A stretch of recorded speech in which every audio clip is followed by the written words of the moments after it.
Welcome to another week of 52 Weeks of Prospecting Success. This week, we're going to talk a little bit more about data, and we're going to talk about data segments, how to segment lists for the SDR team.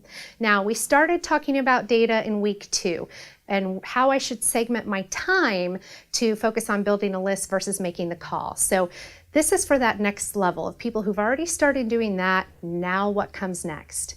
Well, the important thing is to start now grouping like leads together, because by doing that, I don't have to constantly context switch all day long between my different audiences. So those like leads can be grouped together by lead source, by industry, by title path, by lead score, or even by existing technology infrastructure.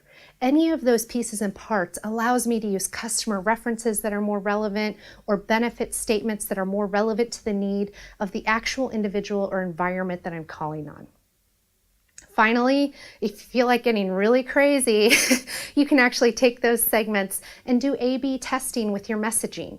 That means you can do what email marketers have started to do to understand what subject lines are working. You can apply the same methodology to your scripting. You can actually take the same audience or the same segment, split it into 2 equal chunks, and try 2 different unique messaging strategies to those audiences. If you really want to know what's working when you're gaining those qualified leads, that's one of the best ways to start to understand that with more detail.